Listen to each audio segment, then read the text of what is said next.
Hey, Pastor Steve Waldron here. We're going to look today at one of the best-selling study Bibles in America, and it's the CSB Study Bible. The CSB is the successor to the Holman Christian Standard Bible.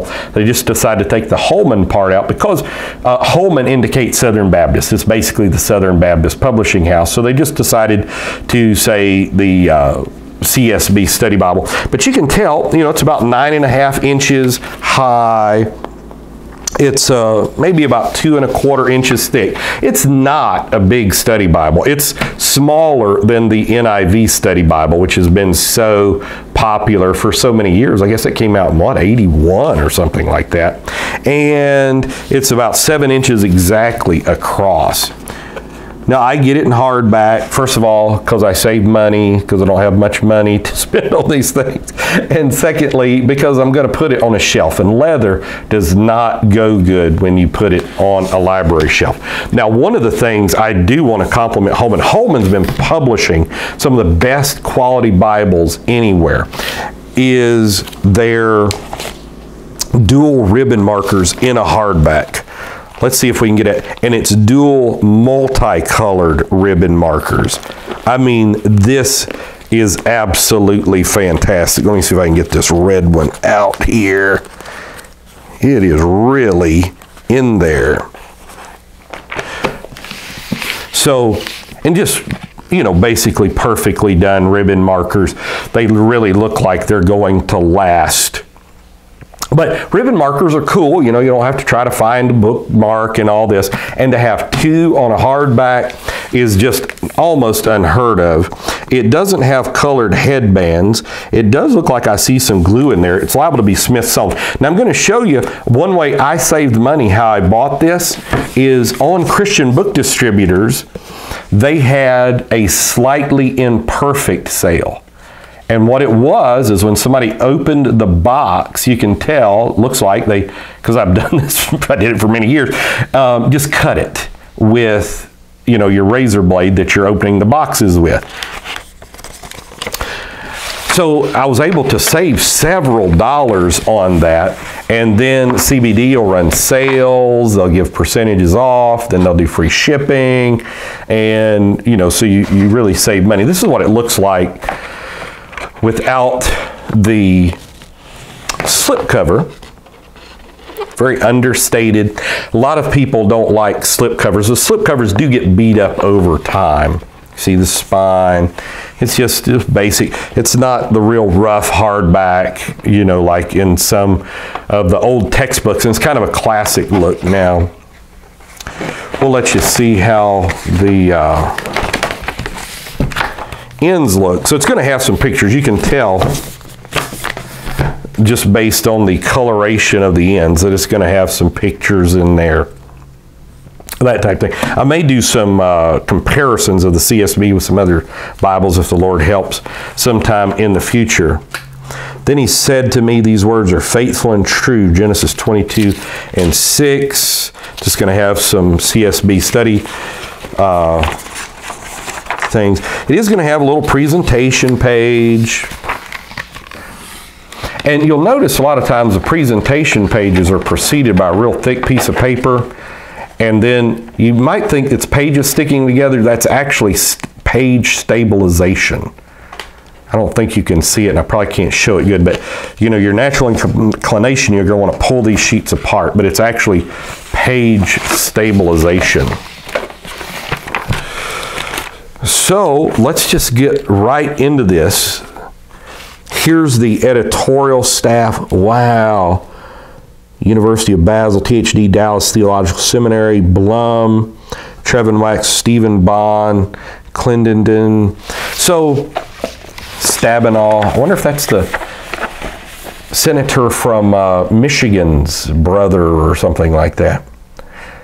It's fascinating. So sometimes you can kind of tell a theological bent predicated on who's doing the editing, if you happen to know some of those names. And you can probably just Google the names. But it does give you a lot of information. And then it tells you the study note contributors. We'll just let you look at this.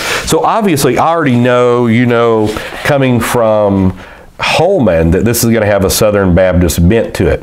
One of the fascinating things about the Southern Baptist Convention is it is quickly, see, the Southern Baptist Convention outside the United States has had a huge contingent of predestinationists in it.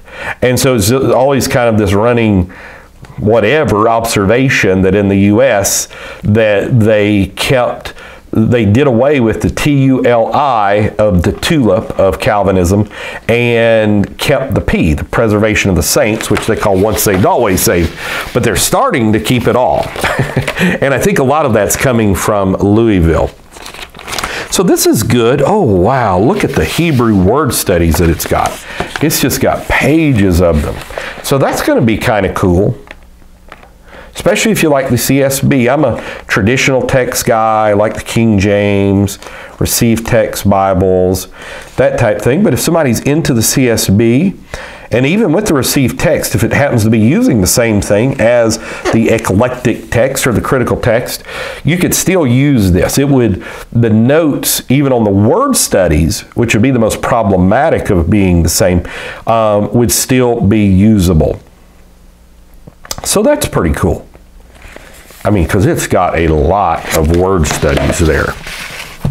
And alphabetical, so, and that's good to have it. It's got Greek word studies in here. Introduction to the Christian Standard Bible. Now, full color, but it's not using heavier pages for the full color. So that's good and bad. What that does is when you use heavy pages for full color pages in a Bible, a lot of times there'll be stress on the spine, and that's where pages will fall out. The negative of doing it like this is ghosting. I mean, it's a trade-off because Bible pages, the Bible is massive. It's actually 66 books. So it's huge. So you're going to have what's known as ghosting or bleed through. In printing, bleed means something more than what we mean when we're just regular guys are using it, you know. So it's going to have bleed through. So it's going to have just really good introductions. Let's see here. Circumstances of writing, message of purpose. I was going to see, oh, it's even got a little introduction to the Pentateuch. It's got a chronology, Job 2100 to 1900, Abraham 2166. So you can tell by the dates that it is going to be conservative. That is conservative. I was looking for authorship to see a lot of times if they start equivocating on Mosaic authorship, you're like, okay, here's author. Since pre-Christian times, authorship of the Torah, the 5 books that include the book of Genesis, have been attributed to Moses, an enormously influential Israelite leader.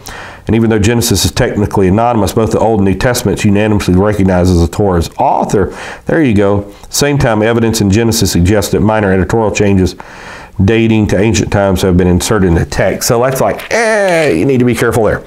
So when you get to the text itself, very readable. It looks like 9-point print and 8-point print in the notes, maybe even 7.5-point print in the notes. And the notes are easily delineated because they are a different color down at the bottom, but still a very readable color. Now, to me, the notes are a little small, but you could read them. I like to just get a study Bible out and read it. I just start reading it in Genesis and read the notes, and the Lord has really helped me to learn a lot of things doing that way. So I don't like the notes being that dramatically smaller. We did a study Bible the other day. I think it was the New Interpreter Study Bible where the notes were actually larger than the Bible text, which that's unusual as well. Now, the center column reference, let's just face it, and it's a jumbled mess.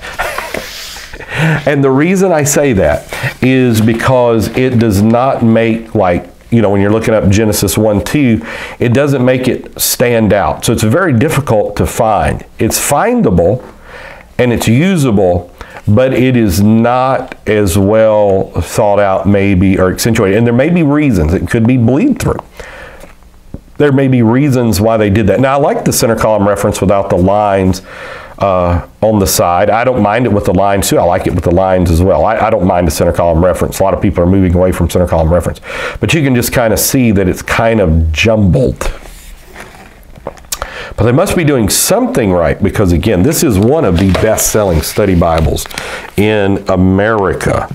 Let's go to Exodus. We'll just go to the beginning of Exodus. Wow, I mean, just great stuff. I'm looking at all these word studies. It's almost on every page. Look at this. This is the Nile. I'll just show you this. This isn't quite Exodus. It's Genesis 50. But you can see word studies on one page, full color look at the Nile. Just incredible. I mean, most of us never been to Egypt. I've never been to Egypt. So it's good to have pictures. I know you can do Google Maps. I understand that. But, you know, it's just good to have. So let's see what the introduction to Exodus looks like. Oh, man. Yeah, good introduction. That's just good. I appreciate Sister Francesca coming in and out with the camera on this. That is just good. And so that's just, you know, some things with full color picture, really brings it out. So you visualize it and then you get deeper into it. Now let's go to the middle of the Bible and let's see if there's study helps in the middle of the Bible. A lot of times there's study helps in the middle of the Bible that people never find because they don't suspect that between Malachi and Matthew there's actually study helps. Man, I turned to the beginning of Jeremiah's beautiful, Daniel's beautiful. Look at the introduction to Amos. Look at this. I mean, just, he's roaring like a lion. That great song. He's roaring like, God's not dead, he's surely alive. Roaring like a lion. That's right. Oh, man. I mean, look at, I'm not even trying. Look at this Habakkuk. This is just beautiful. I'm really appreciative of this. It's just good stuff. We're trying to make it to the end of Malachi. Oh. Yeah. See, this thing's loaded in between Malachi and Matthew with intertestamental history, which is great background for not only the book of Daniel and Zechariah, but also for the New Testament. How did Rome get to be the predominant power, the influence of Alexander the Great? Where did the Seleucids come in? Who were the Sadducees, the Pharisees, the Essenic community, the Herodians, the scribes? Who were the Maccabees? You know, you just got all kind of stuff. So this is just loaded in between. Totally loaded. Look at that. You got a little thing of Ptolemy Soter, Ptolemy Philadelphus, and it's just I've done many pages. Then the origin, transmission, and canonization of New Testament books by Jeremy Royal Howard. Look at this. I mean, and it's just many pages. This is all before you get into the book of Matthew. Fantastic. Just absolutely amazing. Over 15,000 study notes, 368 word studies, 94 photographs, 64 timelines, 55 maps, 34 articles. I mean, just all kinds of stuff. Sorry, I moved that too quick, Sister Fran. Look at the beginning of Matthew. Look at that. Is that just not amazing? The beginning of Matthew. Wow. That picture's just incredible. And so this is going to be the introduction to Matthew. We're going to see if it's red letter. It does come in a red letter edition. It matters. That matters a lot to some people. It doesn't matter to other people. I don't mind it because I think it's all the words of Jesus. That's me. But a lot of people are like, no, I want the red letter. But, you know, Bibles weren't red letter till like 1898. We've done a review on the first Louis Klopsch edition of the red letter. And this is, in fact, red letter. And it's okay, red letter. I tell you what, red letter is difficult to do right. Because if you don't do it right, it is just very difficult to read. So let's go to the book of Revelation. It's probably going to have some really neat introductions and illustrations in the book of Revelation, which I hate to skip over the epistles and all that, but it's going to be, very similar to what we just saw in the book of Matthew. But let's go, oh man, 2 Thessalonians, just gorgeous. Oh, introduction. Oh. Yep. There we go. I thought Revelation may be something special. Now, judging by the amount of pages remaining, I don't think it's going to have a lot of stuff in the back. It's probably going to have your standard concordance, maybe some maps in the back. And Holman's maps, since the 80s, have traditionally been fantastic.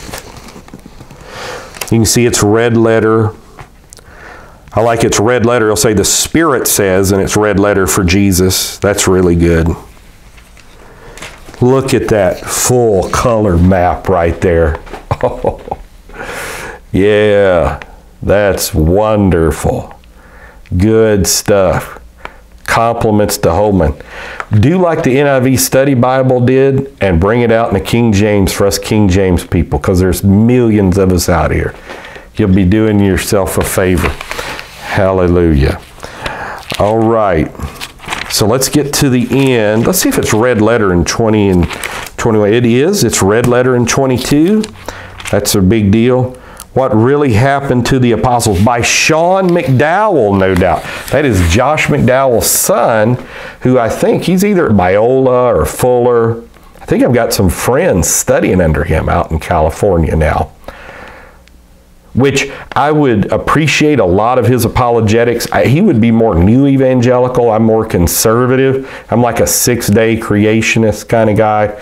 He would not be a 6-day creationist kind of person. But, as far as archaeology and different things, we would have a lot of things in common. I would probably be a little stronger in biblical inspiration. I'm sure I would be. Apostles. Table of weights and measures, that's really good. And then it does just jump right into the concordance. The concordance, it's good. It's about as good to be expected. Concordances have a reputation for being so small print, you just can't read it. And so, that's good. It's again, you either have large print and very few words, or smaller print and more words, and they probably hit just a good sweet spot. Couldn't have done any better. Let's see what the map section looks like back here. If I had to guess, it's going to be a great map section. Let's see. Does it say how many maps there is? There is. Let's see. Looks like a daily reading plan, 52-week scripture memory plan, 3-year Bible reading plan. That's kind of like the Cambridge has that too. So that's all good. Does it tell me how many maps there is? It does not, and there's not many. There's 1, 2, 3, 4, 6, 7, 8. So we'll let you see. And they're good. They're not incredible, but they're good. I will tell you, we just finished the Premier Study Bible, and we did 8 maps, and I'm kicking myself. We should have done 16. We're only going to do one study Bible maybe in my lifetime. Maybe another one sometime, but should have done 16. Maybe it's not too late. I'm still working on it. It's late tonight. I'll be working on it later tonight, Lord willing.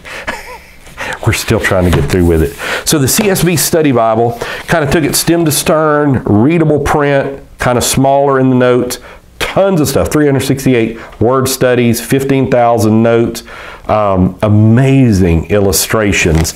And so just good stuff. God bless. Talk with you later in Jesus' name.